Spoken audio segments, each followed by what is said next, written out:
So my name is Erik Almqvist. I'm a founder and CEO of Zen Strategy, a global privately held management consulting company doing strategy, transformation, and M&A. I'm also an owner in the Almqvist family office. I'm passionate about the use of technology for good purposes, for the purposes of humankind and our planet. And I'm absolutely thrilled to be here doing an interview for the forthcoming book, Voices of the Future.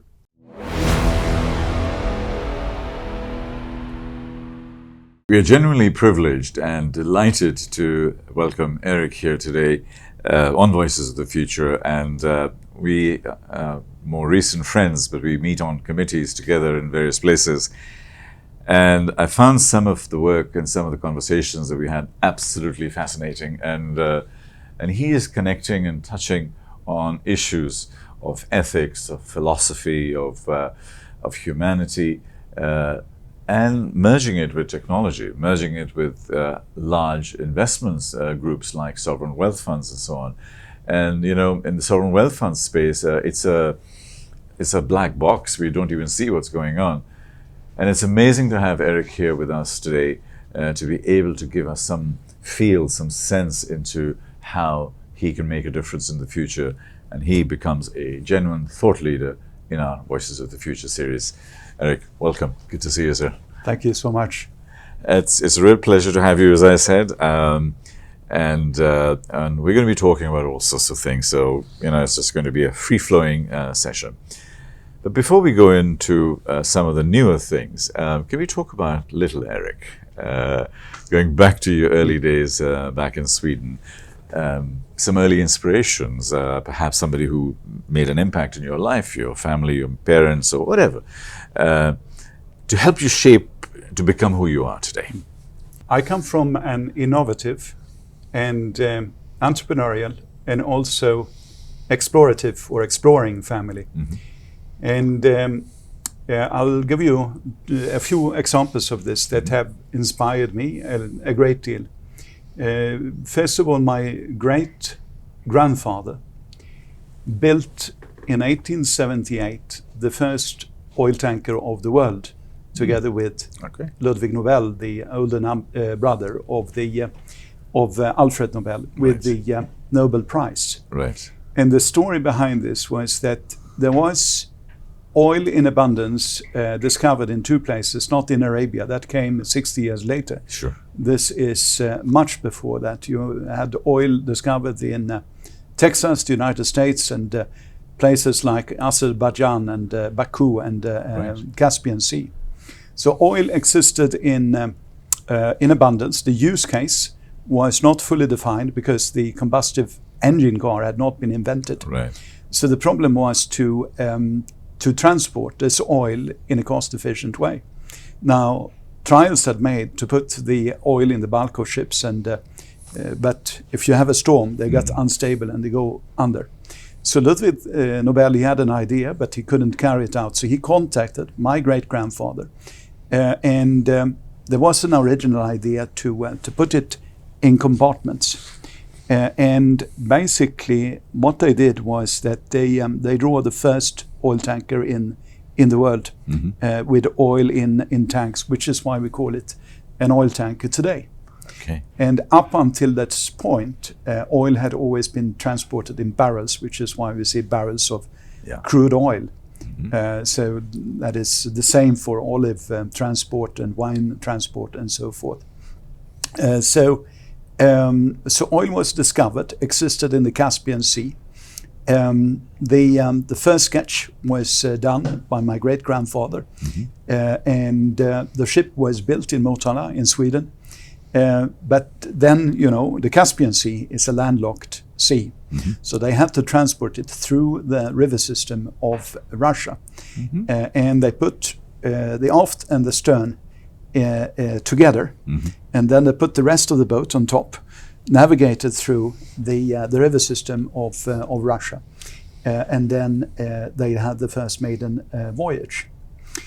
Now that's impressive in itself, but what actually impresses me even more with these gentlemen, my great-grandfather and Ludwig Nobel, was that they decided not to patent it, but actually open it up for all of mankind. Because if they hadn't done so, they would have made a smaller fortune, but it would have been to the benefit of a limited amount of people. Sure. In fact, the first generation of oil tankers in the world were named after the great religions and philosophies of the world. So the very first was the Zoroaster, after the fire gods of Azerbaijan. And the second was called the Buddha, the third the Socrates and the Muhammad, and so forth. So the idea was to give this gift to mankind, if you like, rather than making money on it. And it became one of the most copied sketches or ships in maritime history. Right. And as a result of that, here's a trick question for you. So, what existed before the combustive engine car? What cars existed? I would say steam engine. Steam engine? Yeah. Ding. Correct. Yeah. One more.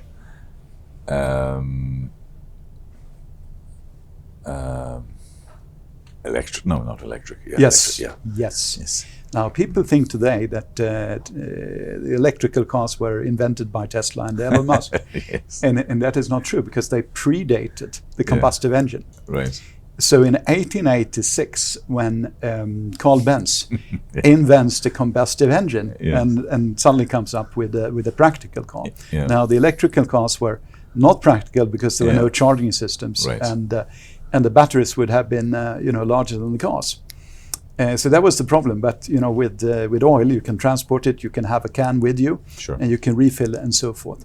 So when he invents the combustive engine, the innovation to make it available globally was actually made 8 years earlier. So in 1878, the distribution problem was solved, and in 1878, the distribution problem was solved, and in 1886, the combustive engine is invented, and then of course you have cheap access. So that is what sparked the combustive engine car. But imagine what would happen to the world if we just keep all these secrets to ourselves instead of sharing them. Sure. So it was the combination of this genius that was Ludwig Nobel and my great-grandfather, together with the altruism of sharing it with the world, that led to gasoline being readily available for petrol-driven cars. So this story in a nutshell has, of course, it's ancient history, but it's also, it has a message for us today to share technology and to make it available, and to make it available across religions, across philosophies, to all of mankind. Fascinating story, and it's taking me and opening and firing new synaptics in my brain, because you've mentioned so many things which are close to my heart. So firstly, thank you for that.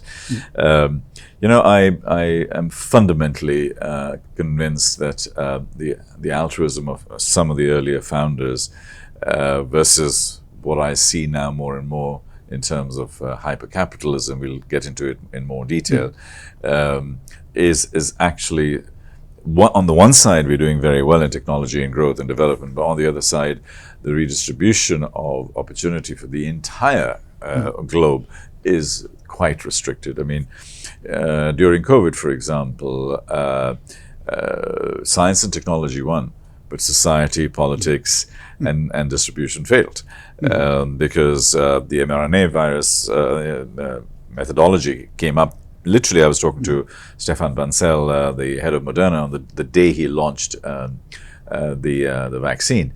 And he said to me, we had it ready in 42 days. And after that, it was just blah, blah. It was just politics. And then he said in the second version of it, we had it ready in 26 days. And so what he was saying is that we have the capability of doing that. sad to say, somebody like Stefan, who I thought was a modern god to come up with this kind of thinking because he could fundamentally change the world, he's worth 5 billion today. Yeah. And he basically lost the plot. Yeah. And so on the one hand, he said, I've been working for the last 10 years in the mRNA technologies and so on, and we can really look at all infectious diseases in the future and eliminate that. Was the vaccine available to any developing country? Absolutely not.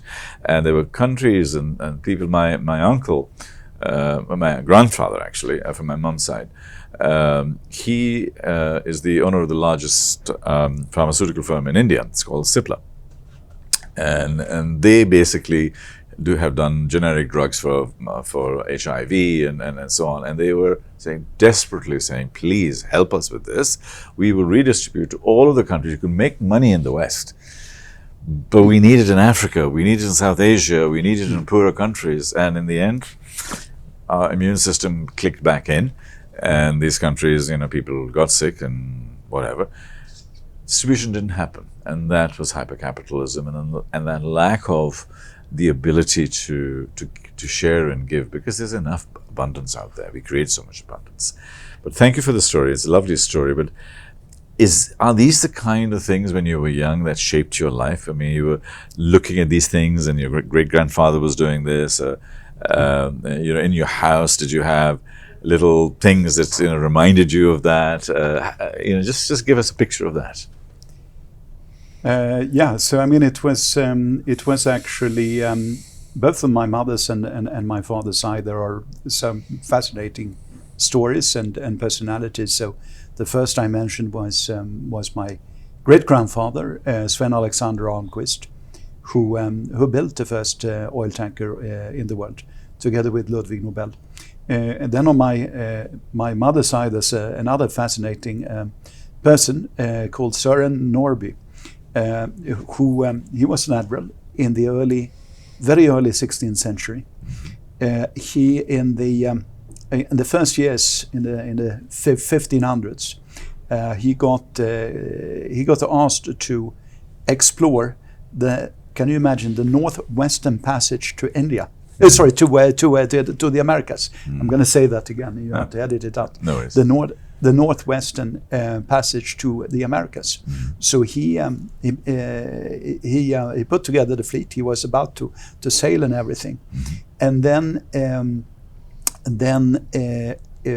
war broke out in the Nordic region, and he was called back in to fight a war, basically an inter-Nordic war at the time.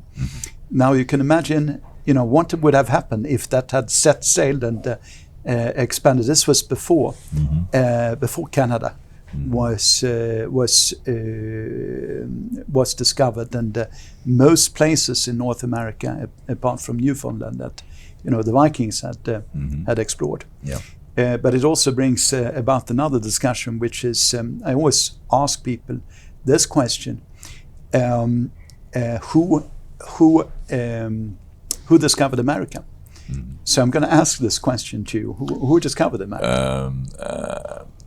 There are two names, basically, Amerigo Vespucci, and the other is Christopher Columbus. That's the official history that we see. Yeah.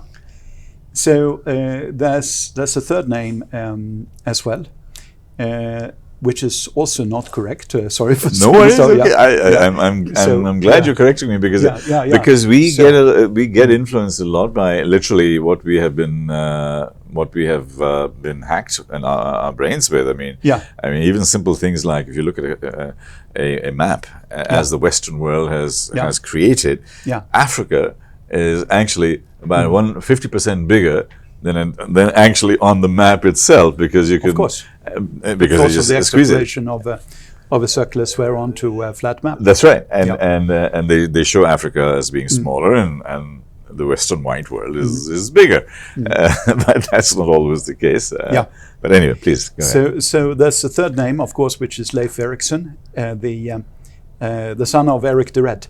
The first Viking to reach America, which has been it has been proven because they found actually the Viking settlements in Newfoundland. Right. So he was, of course, 500 years before Columbus. Right. So somebody may raise their hand and say, well, it was Leif Erikson. I said, that's wrong again. Because who greeted him on the beach? The original population. Yes. And that's the real answer. Who discovered America? Wow. You know. This is a lesson in history, and Yeah. thank you. It's fascinating. Yeah. It's absolutely fascinating. Yeah. So long story short, inspiring figure. So this admiral, he fought all the wars. He was given an order to commit an atrocity, and he decided not to do it. Defended the island of Gotland for 10 years, which is getting into geopolitics and the importance of non-sinkable carriers and all of that. Then he fought pirates in the Netherlands.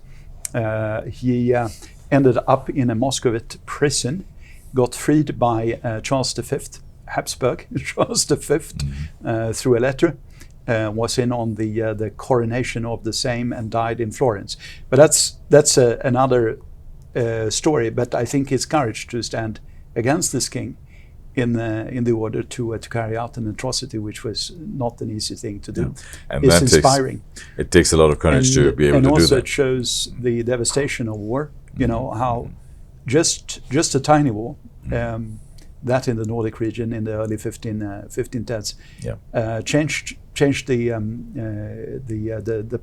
politics on the other side of the world. Yeah, you know, I have been doing some work with some of the ministries here, and we talk about the Global Innovation Index and Sweden. And I interviewed the Prime Minister of Sweden, ex-Prime Minister of Sweden, and I just said, what is it in Sweden that you're right at the top, small nation? And there's just so much innovation that's coming out of there.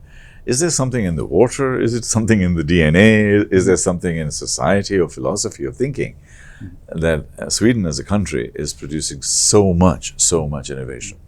So I think one should always be wary of simple truth, but I will give you one explanation. I'm sure that it's more complex than that. Yes. But one explanation is actually very simple. It's the relative value of one person. Now, if you have an abundance of persons, then you care less. If you as a society you only have 10 people, you know. And then if you multiply that by another 100, an individual person ceases to become important, becomes all about the mass, right? So if you have a country with few people, harsh nature, everyone needs to pull together, and you know, one person becomes important, and because physical life is so hard in this rough environment, you need to make the sweat count. So there's a natural incentive in the fabric, so to speak, to innovate, to make it more efficient, just to not to control nature, but to be able to coexist with nature. So I think that is in the DNA. And some scholars have said that, that the Vikings, they had women on almost equal standing, and in many regards actually fully equal standing. And that it took the world 500 years to come back to that stage. And it was based on, when the man traveled, the woman needed to not only cook, but actually fully lead a farmstead and an area. So that led to equality, and it's well documented. And it was also well documented as the Vikings came over to Ireland and the United Kingdom and in other places that they had a different view on the equality of men and women. So I think innovation, equality between men and women, and the value that you put on the life of one human, it's all interrelated, these themes. Could it also be that it's a social democratic environment? It is that you actually have a safety net in terms of health, education, and other areas. So you're not wanting for those basic things. If you end up creating something, you're happy to work as a team and happy to share. While in the US, for example, you can't pay your next medical bill and you're bankrupt. If you fall sick or you have an accident or whatever, basically game over. Yeah. And I think that's the kind of social structure and social fabric. Could that also have helped Sweden as a nation to be special? This was, of course, important in the 20th century, but I think the roots are much deeper. Not every socialist or communist society went the same way as, and I wouldn't point out only Sweden, but the Nordic countries. So there are measurements of happiness, and of course Bhutan is one of them. You know, the system that they have built on measuring happiness. But it has been shown by various scholars that a society has maximum happiness when there are not too big differences between the rich and the poor and so forth. And the interesting thing, this is not only in the views of the poor people, those that the system works against them, but it's also for the rich people that they are happier, because if you are rich and it's a difference of 1 to 2 versus poor, people will probably not murder you for your money. But if the difference is 1 to 1,000, it leads to fear amongst the rich people. And that disparity of income and stuff like that polarization that we are seeing in the world today, is getting very, very serious. And I think that's just being seen in politics, and things that are completely nonsensical are happening in and around us. And I'm trying really hard to come to terms with it, but it's very difficult. So who really has any need for more than $10 million in the lifespan? Indeed, you can question. Indeed, I'm going to walk you through maybe a little bit of inspiration. We're going to touch about concepts in philosophy, if that's okay with you. That's absolutely fine with me. But we have a strand at this moment, and I just wanted to close that loop a little bit.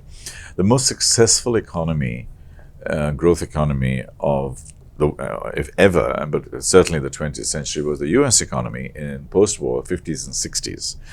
And what it did was basically created more what I call it a diamond-shaped economy, where you had a big middle class, but this is during Roosevelt's time, and they had very high taxes, the highest taxes ever.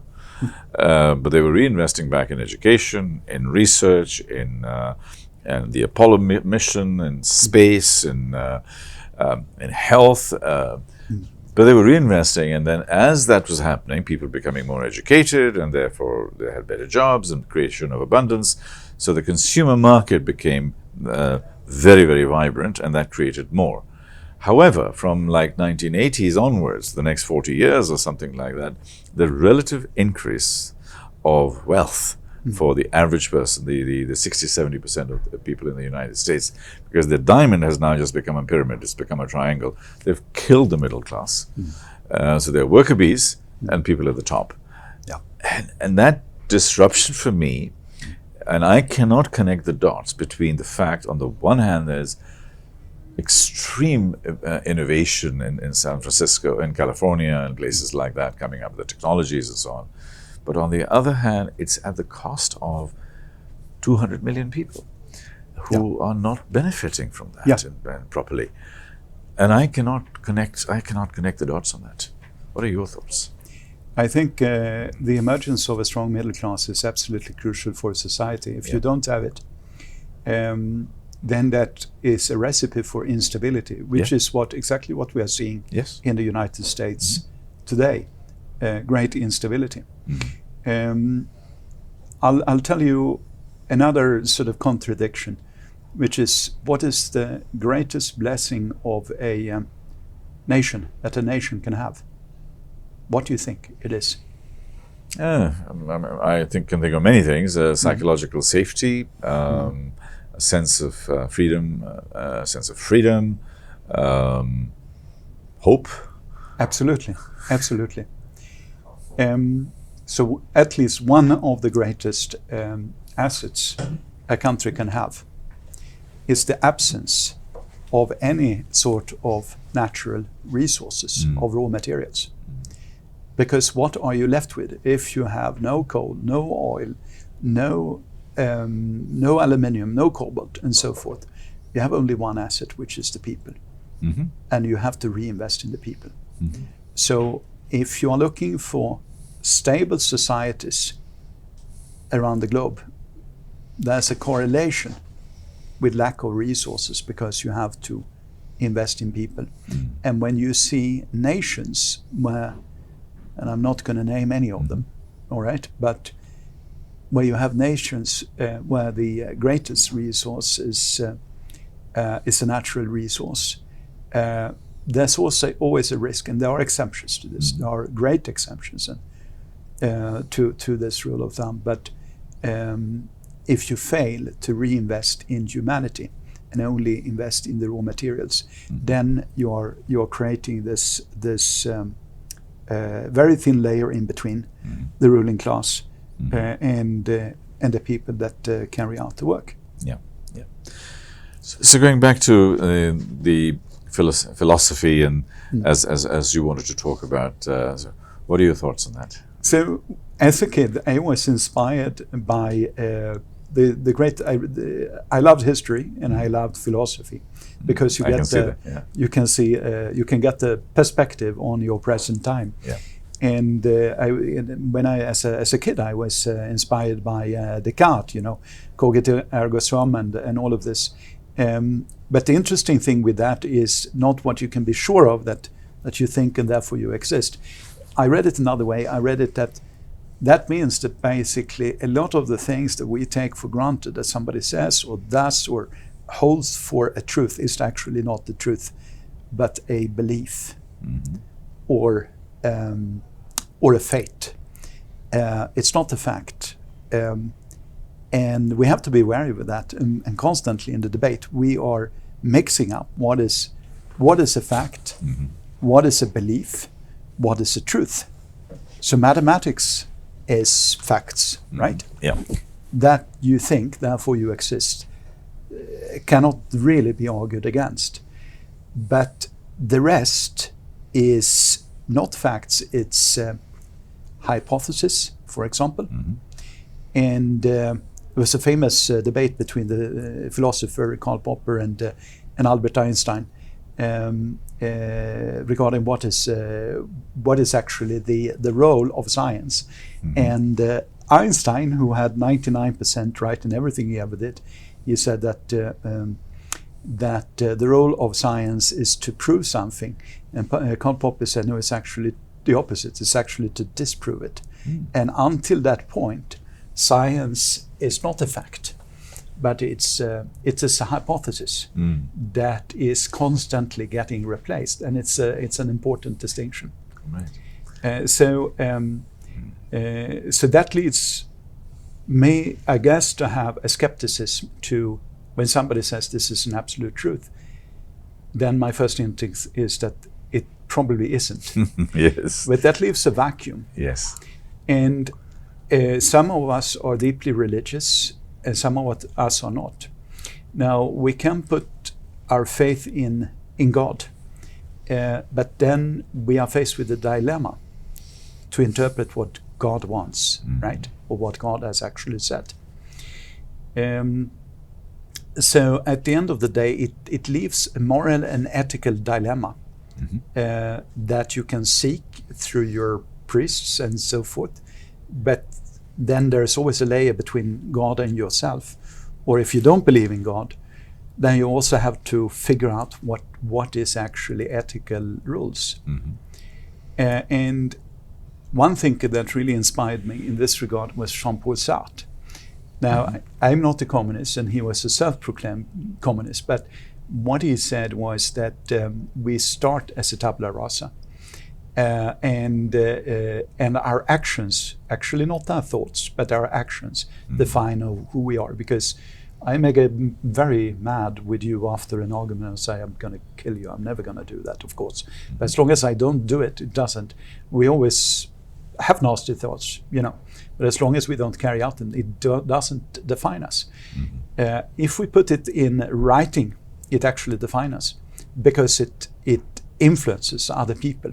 And we have the moment that we put it in writing, we have an obligation to the rest of the world. And also through our actions, even small actions, we have an obligation to the rest of the world.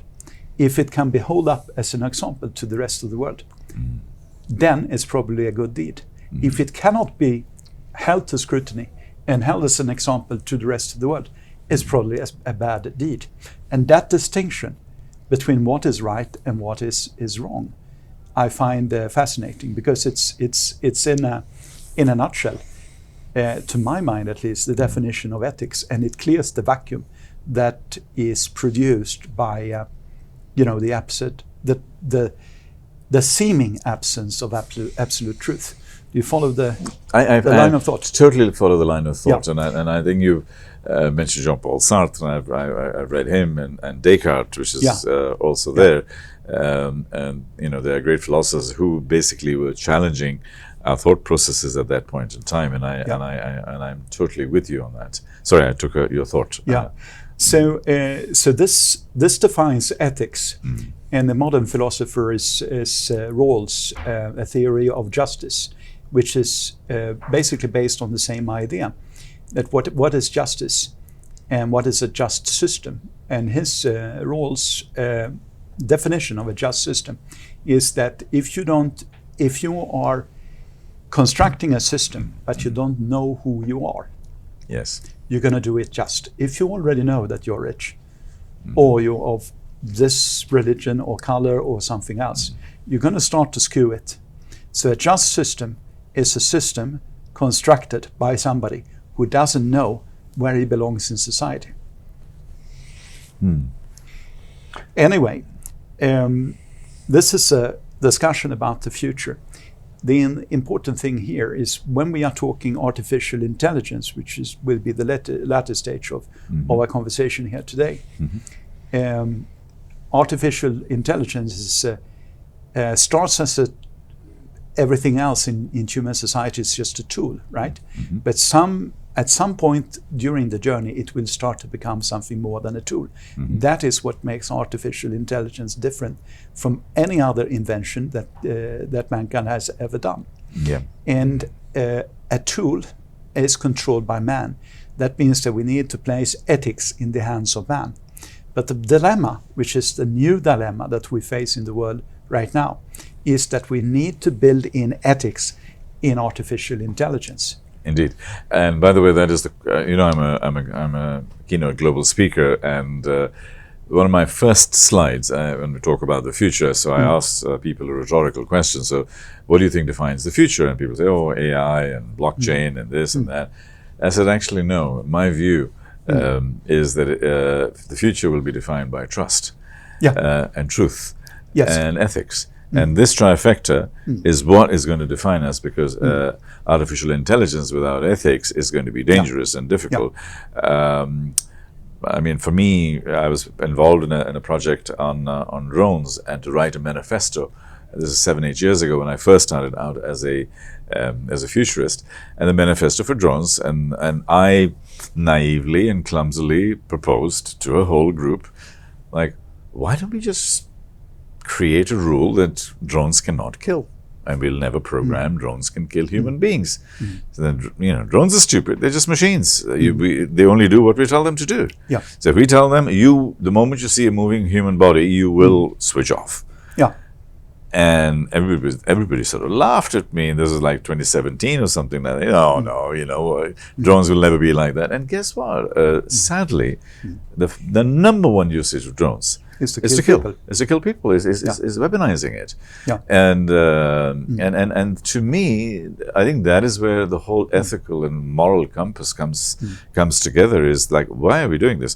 Which, on the other side, as we're having a philosophical conversation, is money. And money brings power, and then greed, and all of those components coming in.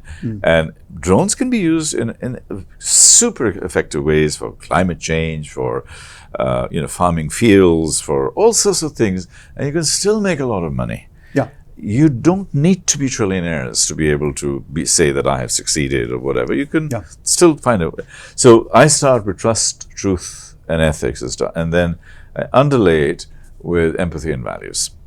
That human connection and empathy starts becoming one of the most important things. Because you're talking technology also in the future, one of the other things I say is that because of the digitized technological world that we live in, anything and everything that can be digitized will be. It'll be a million times faster and a million times cheaper. Of course. But anything and everything that cannot be digitized, love, harmony, respect, ethics, trust, judgment, critical thinking, heart, soul, spirit, imagination, creativity, and I can go on. These will be a million times more valuable. So actually, to me, the way I see the future is those are the new human elements that we need to be working on. Yeah. As opposed to the others, because a lot of the technologies will be there to support us as long as we can do that. Now, I know people start thinking that I've gone too soft. Maybe I have, but I keep telling them that ethics and love and passion and compassion is not soft, is hard. Yeah. That's the real juice of who we are as human beings. Yeah. What are your thoughts in terms of building our lives around these attributes, our children going into schools for education, the way we conduct our lives on a day-to-day basis is my word is my bond. We build trust. Things like that. I know it's a little bit old-fashioned, but I think it's fashionable again. I think it would be the best of worlds. Yes. There is. I'm going to do the fast version of it because we have limited time. But yes. There's an old story about the investment banker that goes into the Caribbean, and he finds a poor fisherman going out and coming back with his catch, and he says, I can give you tips on better tools. And the guy says, why? Because then you can get more fish. And then he says, why? Because you can have two fishermen, fishing boats. And then why? Well, because you can have the trading fleet, and you can stock list it. But why? Because then you can sell it. You can be very wealthy. But why? But because then you can retire and you can live on a Caribbean island, watch the sunset and kiss your wife. But I'm already doing that. Oh, you do? Yeah. 100%. What a lovely story. Which is a nice segue, Erik, for us to talk about some of the more practical things that you've done. Are you an investment banker? Are you a strategy consultant? How do you describe yourself? I'm a seeker. Okay, that's beautiful. I mean, I love that, and I love the fact that. And I think we always, looking for the next thing, right? And I think the moment that you stop seeking truth, knowledge, inspiration, that's when you die, right? So I founded a company 25 years ago, Sense Strategy. The company is about knowledge, strategy, M&A, and transformation. Okay. And I came to London in the 1990s. I came to London in 1992. We had a little thing called the internet going on, as I realized at the time. And I thought that was very interesting and inspiring. And I heard 2 years later that there was an application of the internet which was called internet banking that didn't exist at the time. And the conventional wisdom at the time was that, no, you can't have internet banking because there's no trust, right? And it will be hacked. So I read about this little company in Atlanta, Georgia, that had that basically took a license of the military technology that the American defense industry was using to protect their secrets. Now, the Americans had put it up to protect the B-2 bomber because they were afraid of Russian hackers to steal the secrets. And of course, it wasn't the Russian hackers, it was American teenagers that hacked their systems. Right. That's another story. So they put it, they put $1 million, they advertised they had $1 million on an account, and they said, go on and hack it. And after a few 100,000 attempts, they said it's safe to use. And I went over to see them in that very instant in Georgia, in Atlanta, Georgia. I was involved very early on in sort of discussions of exporting this technology, because the next stage for this bank was not to open physical banks, but to sell the software to banks all over the world. But that inspired me, and I built Sun Strategy originally as a European company, but the world is shifting south and east. And as a consequence of that, we shifted the center to right here in Dubai. We now have people in Africa, in Asia, in Europe, in North America as well. And basically we give advice on strategy, on transformation, and M&A to companies, to organizations, but also to governments. So we've been advisors to the government of Sweden, government of Singapore, government of the UAE, government of a group of approximately 40 African countries. And we've done a series of digital transformation programs in Africa, but designed basically to equally lift the real economy and the digital economy. As you, I'm sure you know, IoT is a great enabler of the real economy, because you can use it in agriculture, and you can use it in manufacturing, and so on and so forth. But also to build digital economies. So we have done projects in total in 41 African countries, ranging from north to south, from east to west. We have been involved in the, basically we have written together with the ministry in Sierra Leone, the broadband plan for Sierra Leone, that's us and strategy. We have also assisted in Rwanda with the broadband proliferation through rolling out electricity. And we've done e-governance. We have been involved in a blueprint for cybersecurity for the continent, and also in data protection. We constructed together with an umbrella organization a blueprint for data protection and privacy in Africa. For the whole of Africa, and we're starting with a group of 30 plus African states. So all of these things we've been doing, and I find always, to me, we've done projects in 110 plus countries all across the globe. But always the African countries are close to my heart, because it's about actually changing people's lives. Yeah, it is indeed. So, an integral part, the essence of our conversation, we started with innovation. And when I think about innovation, I always think about first principles thinking. And to go back at the core roots of that. So when you mentioned internet banking and early stages of banking, for me, banking has, if you go back to first principles, it's stored value, which is your bank account. It is moving money, which is the transactions, and access to lending and credit. So you put a little box around it, put it in the cloud, put it in your pocket, and you've got yourself a bank. Yes. So if it's first principles thinking, this is how we think.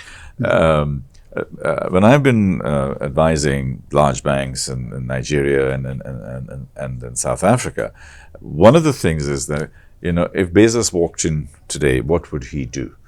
How would he think? Because you can't think like him, and therefore you are vulnerable.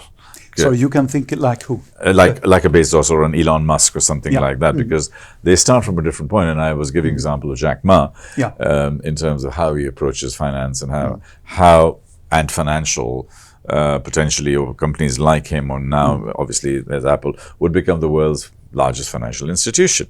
It's actually not financial institution as such, but looking at it this way, because they're back to first principles thinking. Is opening a bank account is through facial recognition or retina scan or a QR code or something like that. So the cost of acquisition and the cost of opening a bank account the marginal cost goes down to zero, because we're in first principles thinking. Elon Musk got onto SpaceX. by the way, the Apollo plan, NASA basically said, here are all our rockets and here's everything, do whatever you like. And he was laughing. He said, are you serious? This is crap. This is nonsense, because, you send out a rocket and it never comes back. And, so can you imagine, having a plane to fly like an Airbus or a Boeing to go from point A to point B and doesn't come back? Yeah. So the first principle thinking was, what do I need to do to get it there and back? The other thing was when the Apollo was created, it was created in the 40s and 50s technology, where metals were heavier, where thinking was different, etc. So he went back and said, okay, so I need to go to take it there and bring it back. Yeah. What are the technologies that are available to me, and what's the cost, the payload cost, and I have to bring that down to a more manageable number. To me, all of that is first principles thinking. Which a lot of large organizations, and that's a nice little segue when we start talking about sovereign wealth funds and other major organizations and major governments, is that if you're just defending what you have and not going back to first principles, a lot of these guys are going to come in and completely marginalize you, because they're offering a utility, a service, an engagement which you can't compete with. So how does this kind of thinking as innovation impact large organizations that you might be dealing with, where you are advising on their strategy, or even countries for that matter? How will, where do they stand on all of this? So I think it's very unevenly distributed. That brings me to one of my favorite quotes is that the future is already here. It's just unevenly distributed. Yes. And the same is true for organizations. And I don't think that you can say, now organizations are complex beings, It's not one person, it's maybe 10,000. In some instances, it's hundreds and thousands of employees. And in some parts of the largest organizations, you have very thoughtful, very forward-thinking people, but they are stuck. And they can't implement because of the inertia of what we call a corporation. So I don't think that you can say that it's incorrect to say that there are whatever dumb organizations and smart organizations and so forth.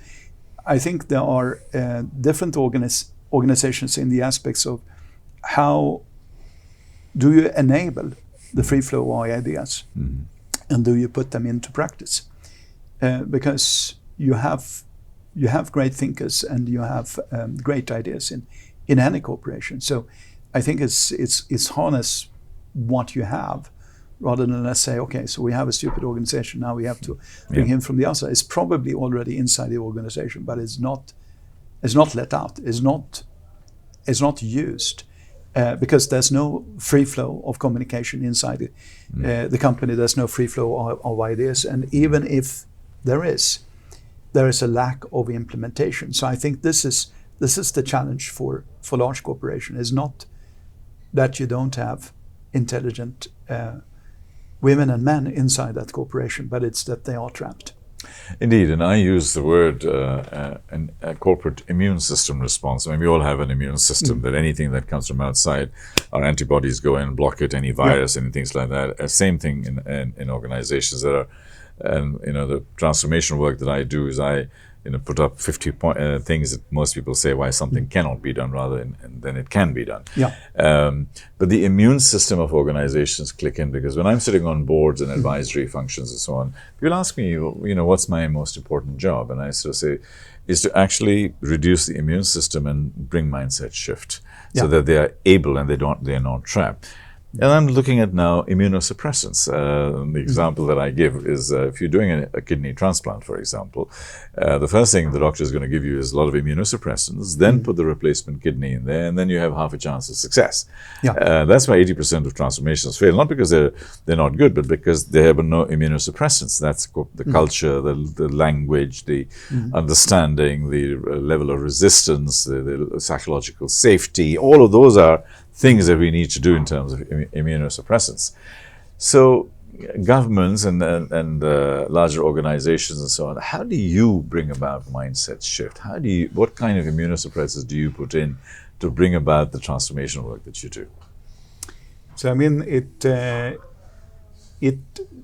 needs to be on the basis of a common vision, common values. This is extremely important. Not plastered, upon an organization at the end, because it looks good in a brochure. It needs to be genuine. There needs to be a commonality of the goal. Why are we here? What are we actually doing? Not the task that we are performing on a daily basis, but what purpose do we serve? You need to bring, unity behind this, first of all, and when there's a common view on why are we actually here, then you can start, and only then can you start to redefine how are we doing it, and you can relate it to are we actually doing what our purpose is, or are we doing something without purpose?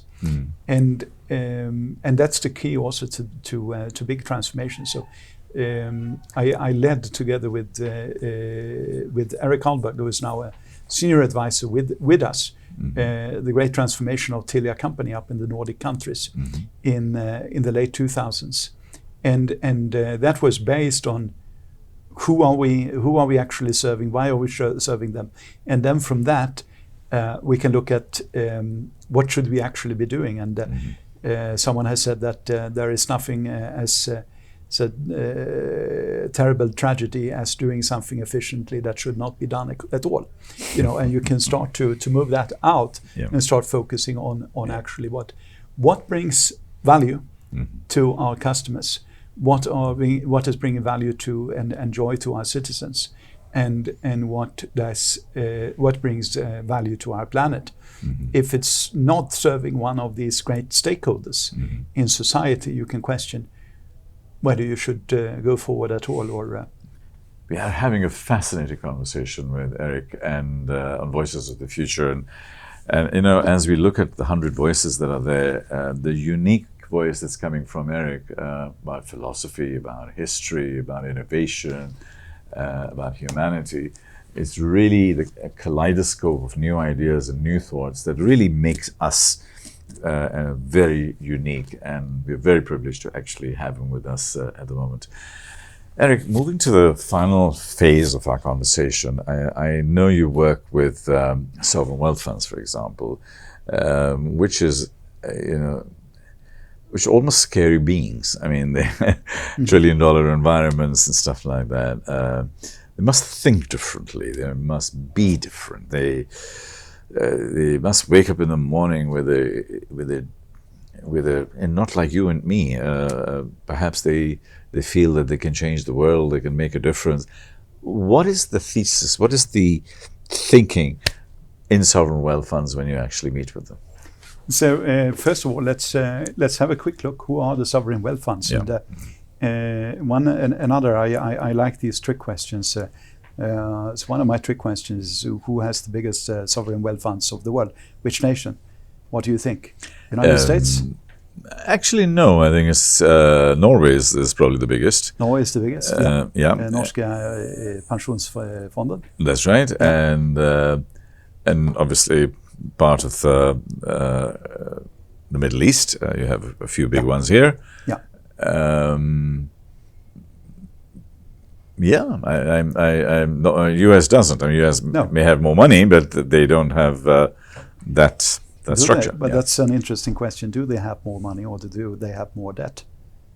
They probably have more debt. Exactly. 100%. Yeah, I agree. Because everybody uses the dollar. Yes. And everybody buys, at least until recently, when we had these high inflation rates, they were buying American US bonds. Indeed. So and Japan the is the biggest same. Debtor. Yeah. It's the biggest debtor. It's not a source of enormous sovereign wealth funds. So where are the sovereign wealth funds? They are in Norway. They are in China. Yes, in China. And they are in the UAE. That's the three top nations in terms of sovereign wealth funds. In Norway, it's actually called the pension fund. It is about protection of the people after they work, that they can have a decent life. That's the idea of the Norwegian sovereign wealth fund. Now, the UAE has an abundance of sovereign wealth funds. Abu Dhabi Investment Authority, Badala, are only two of them, and then of course there are various others that are pure sovereign wealth funds, or let's say more federal in structure, like Dubai Invest and so forth. But if you sum them all together, the UAE actually becomes the second country on the planet in terms of sovereign wealth funds, not commonly known, right? And what was the basis of that? Well, it was diversification away from oil. That was that was one of the main thoughts behind the sovereign wealth funds in the UAE. Not the only one, yes, but it was one of the main things. Now, PIF in Saudi Arabia is doing this by doing all of these investments inside of Saudi Arabia. UAE is extremely advanced, and I think Westerners don't realize how advanced it is in many regards.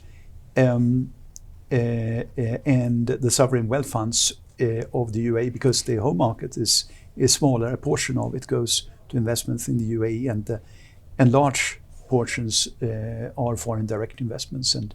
And one of my dear friends is actually tasked with syncing the foreign direct investments of the sovereign wealth funds, but also the largest companies of the UAE. You know, when we look at the sovereign wealth funds here, I mean, literally we just become, and sometimes I am a little bit skeptical about this, almost cynical about it, that, you know, you have a big blob of money, and the BlackRocks and the Vanguards, and they all just keep turning up and keep taking a chunk of money and going away, and that's the game. So, which I find very disingenuous. Initially, when I was working with Mubadala and people like that, it was about protecting the nation by divesting externally, and then looking at things from there. Then I saw another trend coming through, is to sort of say, yeah, we will invest in GE or this or that, but I want to see what technology we can bring back and how. And now our entire philosophy is, you know, let's have industry here, let's have innovation here. All of these, we are now, as UAE, even though it has all of these large wealth funds, is literally investing back in, as opposed to outside. So is that a fundamental shift in the whole philosophy, that you would go inwards rather than outwards? I think it's both, of course. UAE is a very special country in that the Emirates are marginally less than 10% of the entire nation. And of course, it's both investing in the UAE, in developing Dubai, Abu Dhabi, but also the other Emirates, and setting up innovation hubs, and which they have successfully done, and which is also reflected in the Arab Youth Service that 15 years ago would have named United States or Germany or some other place in the Western world as where you want to go to realize your dreams. Now the majority of Arab youth say they want to go to the UAE, they want to go to Dubai or Abu Dhabi or one of the other Emirates to realize their dreams. And so if you have ambition, a young man or young woman, go east, go to the UAE. And of course they are enabling that through their money. And we have a new generation of unicorns coming from the Middle East, and the majority of them are actually from the UAE. So almost exclusively right now, new unicorns being born are born either in the UAE or in Egypt, actually, for one reason or another. So what I'm looking at is, and that's what gets picked up in a lot of the Western press and so on. You know, and I just want to get to two questions. One of them is the mindset and the thinking. If you own $1 trillion, how do you think? I look at PIF. the public investment fund in Saudi Arabia, the amount of waste and excess is embarrassing. Yeah. They are using that money for soft power. They're looking at sports washing. They're throwing money at aging soccer players and football players and so on, and it's just becoming a game. Yeah. And I start losing that sense of connection and authenticity. I mean, even projects like NEOM and so on paper they look beautiful, and I'm a futurist. I love anything that is like that.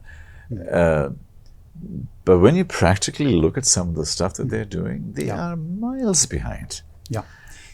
And it's not connecting. And then guess what? We go and buy a $400 million painting, and we buy the entire professional golf association. We buying half of the United States politics, and then we're sending $2 billion to Donald Trump's son-in-law. I mean, really, is this how the world is going to be? I think we are back to building a middle class. Okay.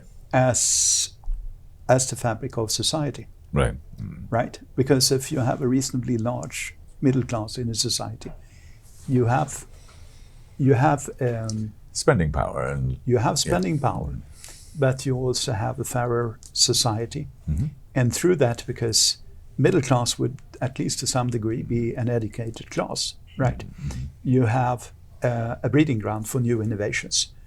Right. Well, both from, of course, from poor, but basically, you need the poor. The poor should migrate successfully into the middle class, and that's how you get a more stable, innovative, and also wealthy society.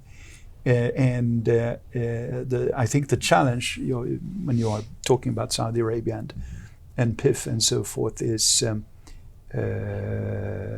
perhaps in the proportions that you should invest more in entrepreneurship. You should invest more in the social fabric, and in enabling this transition from poor classes to educated, wealthy classes. Indeed. So before I ask my final question, are there any areas that I may have missed that you would like to talk about? So there's 2-3 things that I've been involved in. You mentioned the triple bottom line. Yes. I had the great pleasure of working very closely with Ericsson and with Hans Westberg, the former CEO of Ericsson and now the CEO of Verizon. And we had, together with his team, we had some fantastic projects. I had the great pleasure of, together with Patrick Regård of Ericsson, being the co-creator of the Ericsson Ericsson Network Society Smart City Index, which is basically an index that measures the innovative power and the technology input of cities and the output and effect on triple bottom line. Yeah. So this is one thing that was super interesting. Another thing, which we also did together with Ericsson back in the days, was that we did in Chalmers University up in Sweden. I led a team that did the first scientific calculation of broadband speed upgrades on GDP. And if you ever heard the rule of thumb, for 10% increase in broadband penetration, you get a 1% positive effect on GDP. Or if you had for every doubling of broadband speed, you get a 0.3% positive effect on GDP. If you ever heard of those rules of thumbs, that was actually our team that did this. I have, and for another occasion we'll discuss GDP, whether GDP is really a good measure of the future. Because to me it doesn't measure happiness. It doesn't measure the environment that we are in. It doesn't measure climate change. It doesn't measure any of those things. The domestic economy, the black economy, and so forth. Indeed. I'll go back to the triple bottom line. I actually there's a double bottom line, which is growth and profit, which is burning the planet. Yeah. And the triple bottom line is people, planet, profit. Yeah. But I have two more. And I want to but I want to engage you with these three. And the fourth to me is prosperity and purpose. We need to have a sense of purpose. We need to have a sense of community and so on, because we don't. Yeah. And in hypercapitalism, that prosperity and purpose is actually lacking. The purpose is to make money and make as much money as you can. Yeah, we look after people and planet, but community. The capitalist society is not the end of history and the lost man. True. It is a false god, if you like. And it can only take you so far. And I think you're touching on exactly the thing that lives in the hearts of, I would say, unfortunately, the majority of humanity. A big gap in the heart of people. They have all the either they don't have the things that they are lacking for, or they do have them. But regardless of whether they have them or they don't have them, they have this enormous deficit inside, because they don't feel that they have a purpose, or the purpose is not the right one, or the values are not the right, or the direction is not the right. Yeah.